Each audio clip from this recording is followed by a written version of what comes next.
जय जगन्नाथ सांग माने आपण मानक मो चैनल एसकेएमजीके को स्वागत। आज हूँ 4 जनवरी 2023। चलतु जानिबा आजिकार टॉप 20 करंट अफेयर्स विषय। Number 8. Indian government total debt is now 147 lakh crore, which is more than GDP of UAE, South Africa, Israel, Thailand and Singapore combined. Bharat ସରକାରଙ୍କ ବର୍ତ୍ତମାନ ମୋଟ କରଜ ହେଉଛି 147 ଲକ୍ଷ କୋଟି ଟଙ୍କା, ଯାହାକି UAE, south Africa, Israel, Thailand ଏବଂ ସିଙ୍ଗାପୁରର ଜିଡିପି ଠାରୁ ଅଧିକ। Number 2. Government employees of which state can now choose one of the old new pension scheme? Answer. Chhattisgarh. କେଉଁ ରାଜ୍ୟର ସରକାରୀ କର୍ମଚାରୀ ନିଜ ଇଚ୍ଛା ଅନୁଯାୟୀ ଯେକୌଣସି ପୁରୁଣା ବା ନୂଆ ପେନ୍ସନ୍ ଯୋଜନା ଚୟନ କରିପାରିବେ? ଛତିଶଗଡ଼ ରାଜ୍ୟର। Number 3. The election commission named folk singer Maithili Thakur as Bihar state icon on January 2, 2023. ନିର୍ବାଚନ ଆୟୋଗଙ୍କ ଦ୍ୱାରା ଲୋକସଙ୍ଗୀତ କଣ୍ଠଶିଳ୍ପୀ ମୈଥାଲି ଠାକୁରଙ୍କୁ ବିହାରର ଷ୍ଟେଟ୍ ଆଇକନ୍ ଭାବେ ଜାନୁଆରୀ 2 ତାରିଖ 2023ରେ ଘୋଷଣା କରାଯାଇଛି। Number 4. Namita ମେଲଙ୍କା from Odisha to sing the men's hockey world cup anthem. ଓଡ଼ିଶାର ନମିତା ମେଲଙ୍କାଙ୍କୁ ପୁରୁଷ ହକି ବିଶ୍ୱକପ୍ର ସଙ୍ଗୀତ ଗାଇବା ପାଇଁ ସୁଯୋଗ ଦିଆଯାଇଛି। Number 5. Which institute has developed Swasth Garbh app for the pregnant women? Answer. IIT Roorkee and AIIMS Delhi. କେଉଁ ଅନୁଷ୍ଠାନ ଗର୍ଭବତୀ ମହିଳାମାନଙ୍କ ପାଇଁ ସ୍ୱସ୍ଥ ଗର୍ଭ ଆପ୍ଲିକେସନ୍ ତିଆରି କରିଛି? ଉତ୍ତର IIT ରୁର୍କି ଏବଂ AIIMS Delhi. Number 6. Captain Shiva Jawan becomes the first woman officer to serve at Siachen Glacier. Siachen Glacier is world's highest battlefield.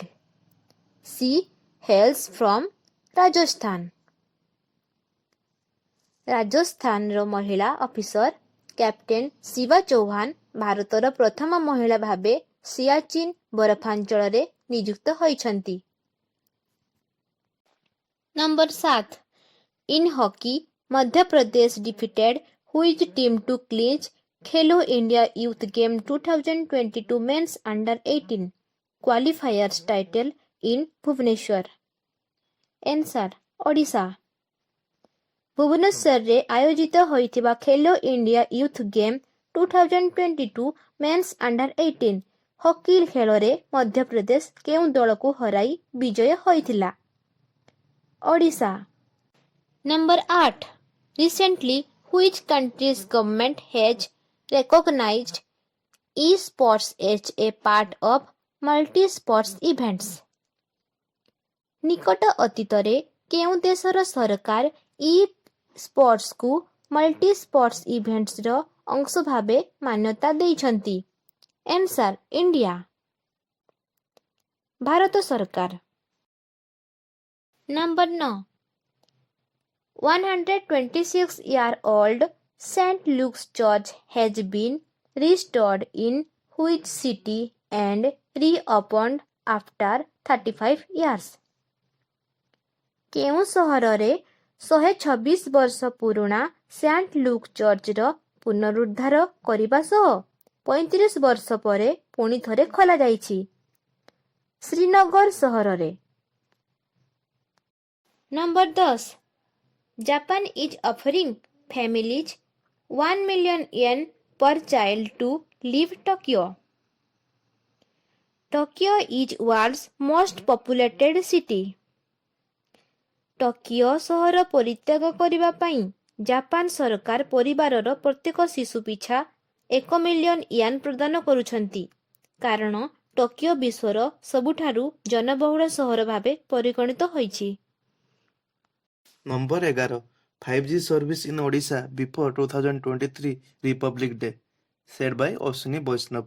ଓଡ଼ିଶାରେ 5G ନେଟୱାର୍କ ସର୍ଭିସ 2023 ସାଧାରଣତନ୍ତ୍ର ଦିବସ ପୂର୍ବରୁ ଯୋଗାଇ ଦିଆଯିବ ବୋଲି ରେଳ ଓ ଦୂରସଞ୍ଚାର ମନ୍ତ୍ରୀ ଅଶ୍ୱିନୀ ବୈଷ୍ଣବ କହିଛନ୍ତି। Number 12 Which IIT plans to set up an institute in Malaysia? IIT Kharagpur କେଉଁ ଭାରତୀୟ ବୈଷୟିକ ଅନୁଷ୍ଠାନ ମାଲେସିଆରେ ନିଜର ଏକ ଅନୁଷ୍ଠାନ ଖୋଲିବା ପାଇଁ ଯୋଜନା କରୁଛି? ଏହାର ଉତ୍ତର ହେଉଛି IIT Kharagpur. Number 13 Who has become the 78th Grandmaster of the country? କିଏ ଦେଶର 78ତମ ଗ୍ରାଣ୍ଡମାଷ୍ଟର ଭାବେ ବିବେଚିତ ହୋଇଛନ୍ତି? ଏହାର ଉତ୍ତର ହେଉଛି Kaustav Chatterjee. Number 14 Recently, Prime Minister Modi has inaugurated Dr. Shyam Mukherjee National Institute of Water and Sanitation in which state? ନିକଟ ଅତୀତରେ ପ୍ରଧାନମନ୍ତ୍ରୀ ନରେନ୍ଦ୍ର ମୋଦି ଡକ୍ଟର ଶ୍ୟାମ ପ୍ରସାଦ ମୁଖାର୍ଜୀ ଜାତୀୟ ଜଳ ଏବଂ ସ୍ୱଚ୍ଛତା ସଂସ୍ଥାର ଉଦ୍ଘାଟନ କେଉଁ ରାଜ୍ୟରେ କରିଛନ୍ତି? ଏହାର ଉତ୍ତର ହେଉଛି ପଶ୍ଚିମବଙ୍ଗର କଲିକତାଠାରେ। Number 15 Recently, in which state the leaves of neem tree have been found affected by dieback disease? ନିକଟ ଅତୀତରେ କେଉଁ ରାଜ୍ୟର ନିମ୍ବ ଗଛ ପତ୍ରରେ ଡାଇବିକ୍ ରୋଗ ଦେଖାଯାଉଛି? ଏହାର ଉତ୍ତର ହେଉଛି Telangana. Number 16. Defense Research and Development Organization DRDO is celebrating its 65th Foundation Day on which day? 1st January 2023.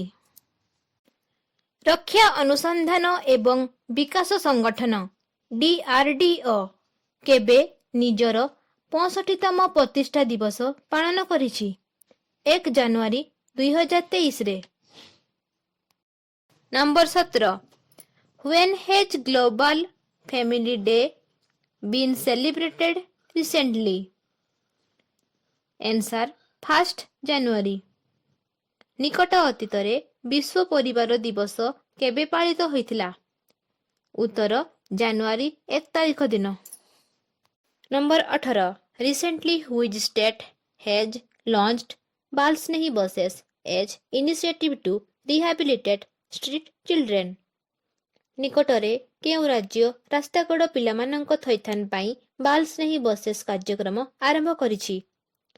ଉତ୍ତର Maharashtra. Number 19. Odisha becomes the first state in India to have separate registration on vintage vehicle. Owner of classic vehicles of more than 50 years can apply for special number plates. Vintage ଯାନଗୁଡ଼ିକର ସଂରକ୍ଷଣ ଓ ସୁରକ୍ଷା ଏବଂ ଐତିହ୍ୟକୁ ବଜାୟ ରଖିବା ପାଇଁ ଓଡ଼ିଶା ରାଜ୍ୟ ସରକାର ଏକ ସ୍ୱତନ୍ତ୍ର ବ୍ୟବସ୍ଥା ଆଣିଛନ୍ତି, ଯାହାଦ୍ୱାରା 50 ବର୍ଷ ତଳର ପୁରୁଣା ଯାନକୁ ସ୍ୱତନ୍ତ୍ର ନମ୍ବର ପ୍ଲେଟ୍ ଜାରି କରିବା ପାଇଁ ବ୍ୟବସ୍ଥା କରାଯାଇଛି ଏବଂ ଏହା ସହିତ ଓଡ଼ିଶା ଏଭଳି ବ୍ୟବସ୍ଥା କରିବାରେ ଭାରତର ପ୍ରଥମ ରାଜ୍ୟ ହୋଇପାରିଛି। Number 20. Which is the worst performing state in RTI accountability? RTI ପ୍ରଦାନ କରିବାରେ ସବୁଠାରୁ ଖରାପ ପ୍ରଦର୍ଶନ କରିଥିବା ରାଜ୍ୟଟି କେଉଁଠି? ଉତ୍ତରରେ ତାମିଲନାଡୁ। ଏହା ଥିଲା ଆଜିର ଟପ୍ 20 କରେଣ୍ଟ ଆଫେୟାର୍ସ। ଯଦି ଆପଣମାନଙ୍କୁ ଏହି ଭିଡ଼ିଓଟି ଭଲ ଲାଗିଛି ତେବେ ଭିଡ଼ିଓଟିକୁ ଗୋଟେ ଲାଇକ୍ କରିବେ, ସେୟାର କରିବେ ଏବଂ ଏପରି ପ୍ରତ୍ୟେକ ଦିନର କରେଣ୍ଟ ଆଫେୟାର୍ସ ଜାଣିବା ପାଇଁ ଚ୍ୟାନେଲଟିକୁ ସବସ୍କ୍ରାଇବ୍ କରିବେ ଏବଂ ପାଖରେ ଥିବା ବେଲ୍ ଆଇକନକୁ କ୍ଲିକ୍ କରିଦେବେ। ଧନ୍ୟବାଦ। ଜୟ ଜଗନ୍ନାଥ।